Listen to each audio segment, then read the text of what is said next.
Diqqat, aholiga tezkor xabar. O'zgidromet 11-may uchun O'zbekistonda kutilayotgan ob-havo prognozlarini e'lon qildi. Assalomu alaykum qadrli tomoshabinlar, kanalimizga xush kelibsiz.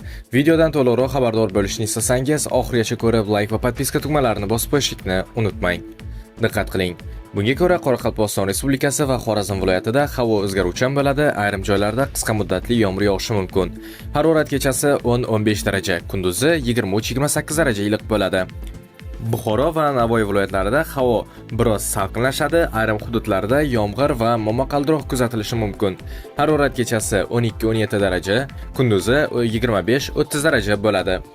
Toshkent, Sirdaryo, Jizzax, Samarqand viloyatlarida havo bulutli bo'ladi, yog'ingarchilik ehtimoli past.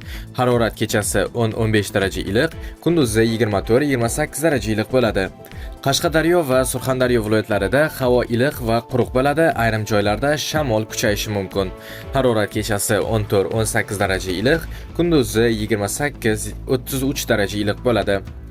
Farg'ona vodiysi, Andijon, Namangan va Farg'onada havo o'zgaruvchan bo'ladi, bulutli, yog'ingarchilik kutilmaydi. Harorat kechasi 11-16 daraja, kunduzi 24-29 daraja bo'ladi.